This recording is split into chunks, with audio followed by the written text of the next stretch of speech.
Muy bien, 8:28 de la mañana. Decíamos, hay tensión en Bolivia porque por un pedido judicial se detuvo a uno de los principales líderes opositores, que es el gobernador de la provincia de Santa Cruz, Camacho. Ariel Basteiro es el embajador argentino en Bolivia, nos va a contar un poco la situación. ¿Qué tal, embajador? ¿Cómo le va? ¿Qué tal? Un gusto hablar con ustedes. Muy bien, todo bien. Bueno, a ver, ¿qué está pasando en Bolivia? Porque hay una situación de corte de ruta, paro general y vuelve a haber un conflicto entre lo que es la región de La Paz, ¿no? Y la región de Santa Cruz.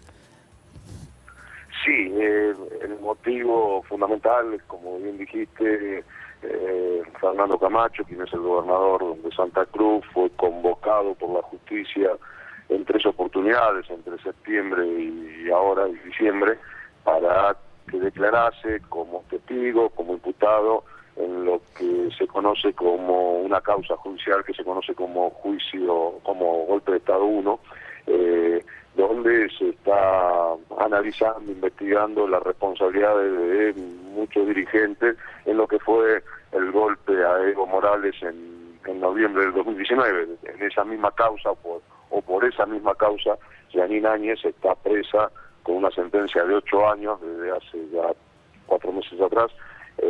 Este mismo proceso lo tiene a Camacho como acusado, toda vez que tuvo una responsabilidad o una participación muy activa, muy directa en lo que fueron los hechos de noviembre del 19. Allí Camacho fue la referencia casi principal, más que incluso la propia Jeanine Áñez, sobre la responsabilidad que hubo en ese golpe. Él incluso se autoinculpó hace algunos meses atrás, diciendo que fue él y su padre quienes convencieron a las Fuerzas Armadas y a la policía para que se sumaran al golpe que se terminó llevando adelante en ese noviembre. Por ese motivo se lo convocó varias veces, no acudió nunca a la cita judicial.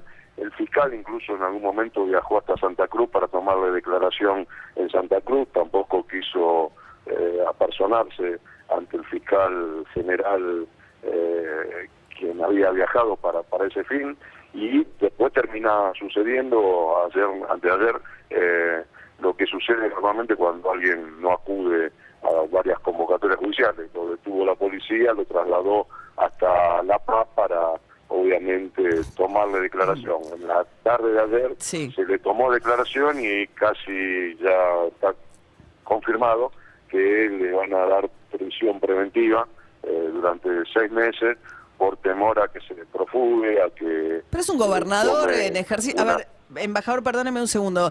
A ver, a mí Camacho no me cae nada simpático, me parece un personaje, digamos, alguien religioso, bastante loco de alguna manera, que habla digamos, del diablo, con un discurso muy intolerante, etcétera. Ahora, el que fue un golpe de Estado, el de Bolivia, hubo también una investigación, digamos, Evo Morales estaba impedido de volver a competir electoralmente, fue una consulta, la perdió, metió por la ventana su reelección, mientras se estaban contando los votos, se arma todo este conflicto en Bolivia. Jeanine Áñez lo sucede, que era, digamos, con un mecanismo constitucional, llama a elecciones, que gana el partido de Evo Morales, el MAS, por eso hoy gobierna Luis Arce, y ahora encarcelando a los dirigentes opositores que fueron protagonistas de la caída de Evo Morales. A mí no me queda para nada claro que haya sido un golpe de Estado, en mi opinión personal. Y además hay un organismo internacional convocado por el gobierno de Arce que hizo una investigación independiente de derechos humanos y también encontró responsabilidad en algunas muertes a la respuesta que en ese momento da el gobierno de Evo Morales. A ver, en un principio el mecanismo constitucional es a medias, toda vez que Jeanine Áñez asume o se autoproclama presidenta con tan solo 12 o 14 asambleístas de 150 que debería haber estado dentro del recinto. Por ese motivo se confirma que el mecanismo constitucional no funcionó, que fue casi pero una llamó a toma elecciones, las del ganó el poder de MAS, manera... entregó el poder. Pareciera ser, digo, da la sensación de que persiguiendo a los opositores, lo único que van a lograr, en lugar de cerrar ese capítulo, que de hecho cerró con la vuelta al poder del MAS, con Luis Arce presidente, con el regreso de Evo Morales a Bolivia, Sí, está bien, lo que decís es correcto, podría ser una visión. La otra visión es que se cumpla la ley y que la justicia lleve, porque en verdad el que lleva el proceso no es ni el gobierno de Arce ni el gobierno nacional. No, es un la poder judicial justicia, bastante que, encolumnado dicho sea de con el paso, gobierno de Evo los Morales. jueces, no, lo que te quiero decir es que los jueces y los fiscales son los mismos jueces y fiscales que también llevaron adelante procesos contra Evo Morales. Es la justicia que, no digo que es absolutamente independiente, pero tiene autonomía muy concreta, muy específica, ¿no? Son los que ponderó Cristina Kirchner porque se votan. No motorizada ni empujada por el gobierno de Arce, sino que es la propia justicia la que hace la investigación y lleva adelante el proceso, no es el gobierno de Arce. Por eso que no es una persecución del sector político o de la oposición o del oficialismo contra la oposición. Suponer que se va a profugar el gobernador pero suponer que se va a profugar un gobernador electo que está ejerciendo el poder en Santa Cruz, la provincia más rica de Bolivia, no suena muy razonable como para prohibirle, para meterlo preventivamente en cárcel. Digo, da la sensación de que están vengándose contra los dirigentes opositores que no tuvieron roles muy destacados, pero también, insisto, hubo, y lo dice un informe de un organismo de derechos humanos convocado por el gobierno de Bolivia, diciendo que también hubo responsabilidad del gobierno de Evo Morales y que hubo muertes por los que tendría que responder Evo Morales. No conozco ese informe. El informe de un organismo internacional le recomienda al gobierno de Arce que lleve adelante la investigación sobre las muertes que hubo en Sencate y Sacaba, que fue en los días posterior al golpe. No, y en los anteriores también. Responsabilidad del gobierno de Evo Morales sobre muertes, no conozco. Ese mismo informe habla de la represión anterior a la caída de Evo Morales.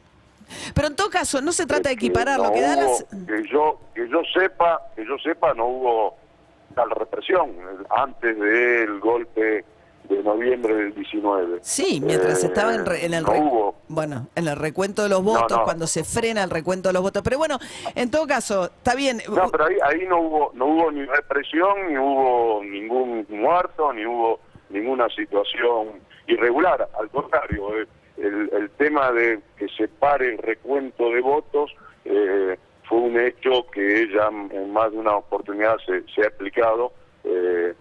Fue provocado, el recuento de votos se frena con el 93%, 94% de los votos ya contabilizados, y eran el 6-7% que faltaba, eran votos del campo, votos de las zonas más alejadas de las ciudades más importantes. Por eso llegaron al otro día, algo que sucedió en todas las elecciones anteriores donde Evo también había logrado y había sucedido la misma situación. La diferencia entre esta vez y las veces anteriores es que Evo en las veces anteriores ganaba por el 60 y pico % de los votos, y esta vez la diferencia había sido de 10, 11, 12 puntos, y ahí es donde se genera el conflicto. Pero represión durante el gobierno de Evo no la hubo. Bien, no hubo ningún hecho que fuera objetado por ningún organismo internacional. Ariel Basteiro, embajador argentino en Bolivia, muchas gracias. No, gracias a vos, hasta luego. Bueno, refleja, es un embajador político, Ariel Basteiro, es una postura argentina de mucho apoyo a Evo Morales. A mí me parece curioso lo de Evo Morales y distinto a lo de Lula. ¿En qué sentido? Tuvo un muy buen gobierno en materia económica, quizás fue uno de los mejores de ese periodo, el de Evo Morales, fue un excelente gobierno en materia económica, al igual que Lula también, en un momento internacional muy favorable, digamos, pero cuando estaba Maduro. Con reformas muy profundas. Con reformas muy profundas, pero nunca aceptó los límites de las dos elecciones nunca aceptó tener un sucesor, de hecho tiene una pelea muy grande con Luis Arce, el actual presidente, que fue su ministro de Economía, a quien le disputa todo el tiempo el protagonismo, y a diferencia de Lula, que en su momento elige a Dilma Rousseff y se corre del poder y la deja a Dilma Rousseff, después la destituyen y viene toda la historia por la cual lo encarcelan, y para derrotar a Bolsonaro vuelve finalmente Lula, pero siempre tuvo una obsesión por perpetuarse en el poder Evo Morales, y eso lo perjudicó muchísimo, y ahora, digamos, más allá de las circunstancias, si fue un golpe de Estado o no, yo creo que no califica como un golpe de Estado la caída, la forma en que cae Evo Morales. El gobierno provisorio, Yanine Áñez, llama a elecciones, las gana el MAS y vuelve el MAS al poder. Y ahora encarcelando a los opositores, que insisto, no me cae nada simpática la figura de Camacho, ni Yanine Áñez, bueno, vuelve a ponerse en máxima tensión Bolivia, Sí. en este caso, ¿no? Sí, sí, totalmente. Ahí, bueno, Lula también, ahí tenés la diferencia. Lula tiene todo el partido atrás de su candidatura y Evo Morales no tiene al MAS hoy encolumnado como lo tenía cuando era presidente. Lula se encargó de generar alguien que lo suplante, alguien que y quede... además va a un gobierno con una alianza con otras fuerzas, abre al PT a una alianza mucho más amplia, digamos. Para mí son casos bien distintos. Sin embargo, rescatando el caso del éxito económico que fue Evo Morales hizo una en reforma Bolivia. agraria, nacionalizó la producción de gas. Aumentó la percepción de regalías de parte del cobre. Es impresionante lo que hizo de la conexión en La Paz, en la ciudad, entre el Alto a través del teleférico, cambiándole la vida a mucha gente, de la gente que va a laburar todos los días, desde los suburbios hasta la capital. Pero bueno, yo creo que esta cosa que no puede soltar el poder le genera una situación de tensión a Bolivia que, bueno, ahora se ve reflejada también en esto que está pasando. 8:39 de la mañana. Esto es David Guetta. One Love.